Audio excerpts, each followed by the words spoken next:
Momento de cambiar de tema. Vamos a reponer para ustedes las declaraciones de nuestro representante permanente en la OEA, Roy Chatterton Matos, en el Consejo Permanente de la organización que se realiza en Washington. Escuchemos parte de sus declaraciones. Señor presidente, saludo este primer debate bajo su presidencia del Consejo Permanente de la OEA. Antes de iniciar mis palabras quisiera expresar la solidaridad con nuestros hermanos de los Estados Unidos y de Canadá por las horribles tragedias ocurridas en la provincia de Quebec, en Arizona, espantosa tragedia, en San Francisco y en Alaska. Señor presidente, un fantasma recorre Europa. Es el fantasma del colonialismo. Banqueros quebrados, líderes neoliberales, burócratas comunitarios, generales de la OTAN y dictadores mediáticos tornados en súbditos coloniales obedecen dóciles a la superpotencia global. Algunos, mientras resistíamos al imperio en nuestro continente, no nos habíamos percatado del proceso de desarticulación de la actual Europa occidental, colonial y opresora social, madre del desempleo y el suicidio hipotecario. Señor presidente, estamos indignados y ofendidos por el secuestro de la aeronave que transportaba al jefe de Estado de Bolivia, soberana y democrática, en reedición de viejas prácticas de piratas europeos.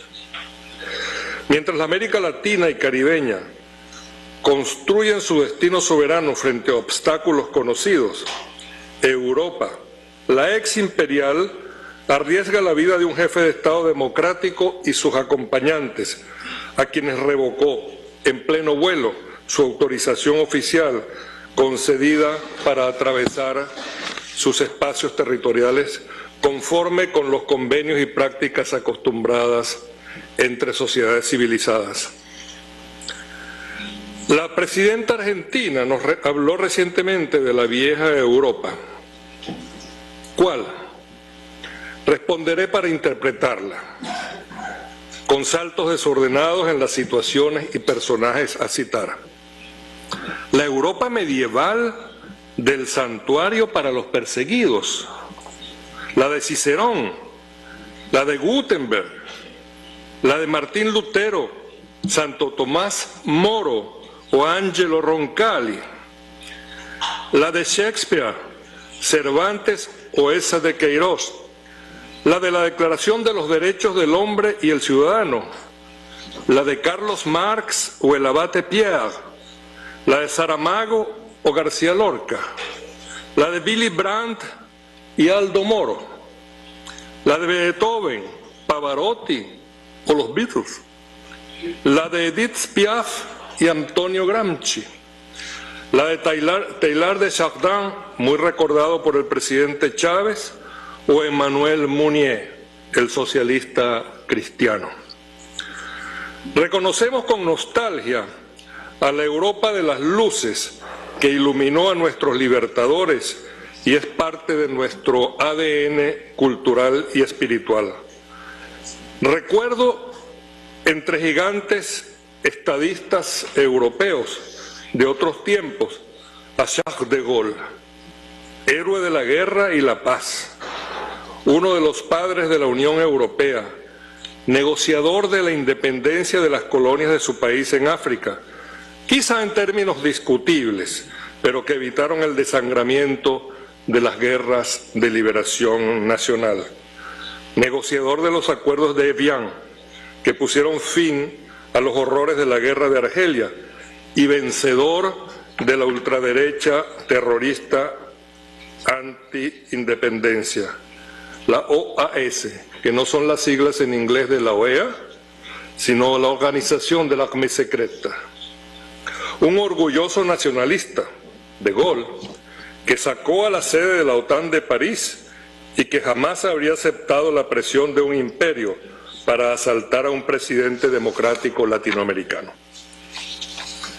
La presidenta Kirchner nos hizo recordar a la otra Europa, la de las tinieblas, la de la Inquisición, la de los despojos coloniales y el genocidio indígena, la que se robó las Malvinas o se repartió África como un pastel en la Conferencia de Berlín de 1884, la de los crímenes contra la humanidad cometidos por un rey europeo en el Congo, la de la barbarie nazi y el holocausto exterminador de 6 millones de judíos.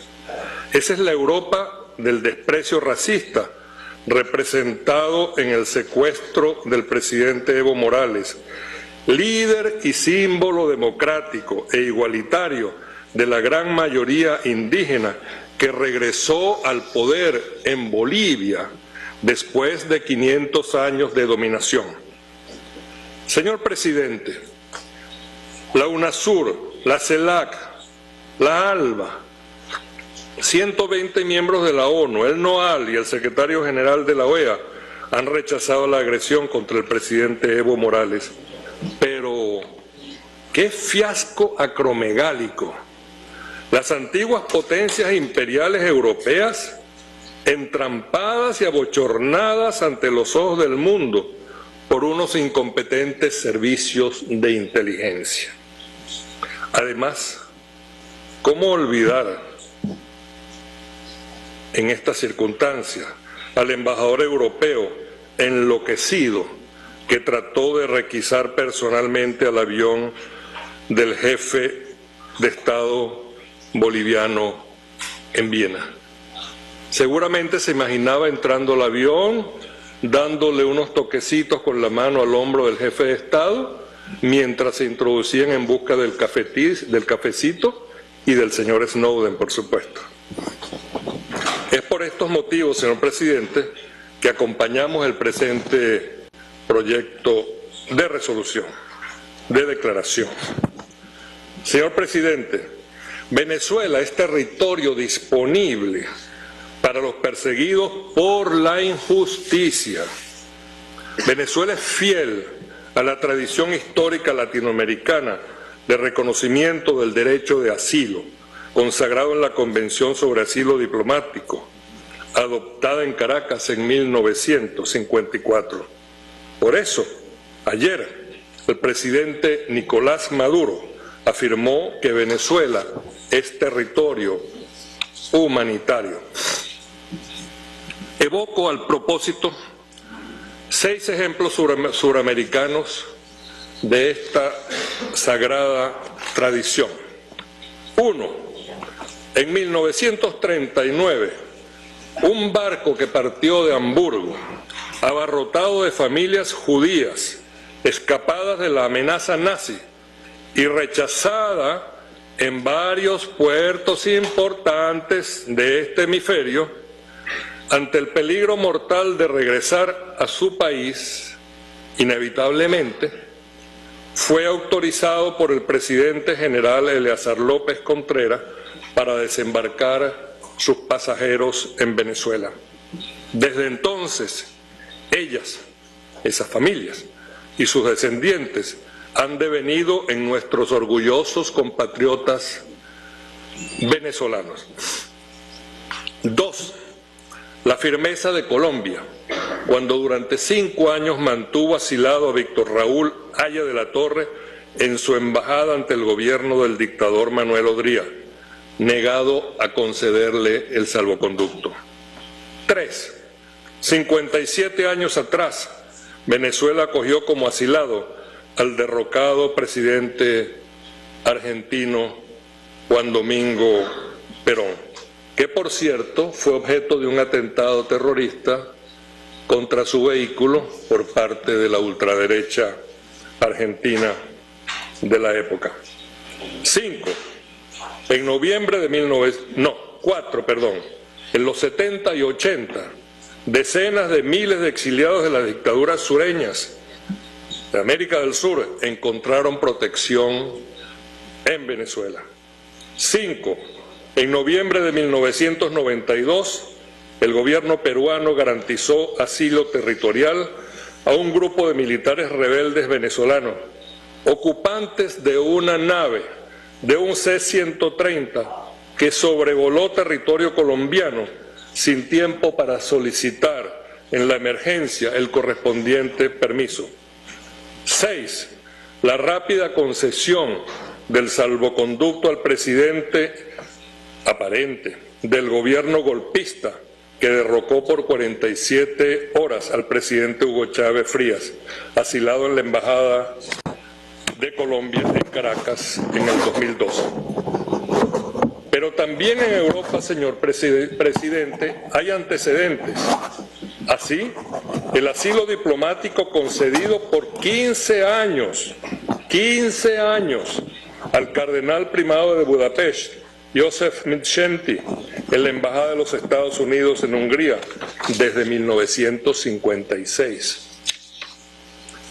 Contrasta esto con las negativas de los responsables estadounidenses a extraditar a Venezuela al terrorista y agente de la CIA, Luis Posada Carriles, sentenciado, culpable, fugitivo, responsable de la voladura en 1976 de un avión de la empresa cubana de aviación, con un saldo de 77 muertos. Lo volaron despegando de Barbados, sobre el mar, y del intento de magnicidio contra Fidel Castro y otros mandatarios presentes en un acto especial durante una cumbre iberoamericana. Igual en el caso de los venezolanos, culpables de los atentados contra la Embajada de España y Argelia y la voladura del Consulado de Colombia en Caracas en 2002-2003. Y olvidaba un grupo numeroso de banqueros estafadores, es decir, banqueros ladrones, fugitivos de nuestra justicia, todos residentes en el estado de la Florida. Finalmente, señor presidente, cumplo con reconocer la conducta impecable y generosa y solidaria del presidente de Austria, Heinz Fischer, quien acompañó al presidente Morales en horarios insólitos para asegurarle la protección del Estado austriaco. Señor presidente, ni olvidamos ni olvidaremos. Muchas gracias, señor presidente.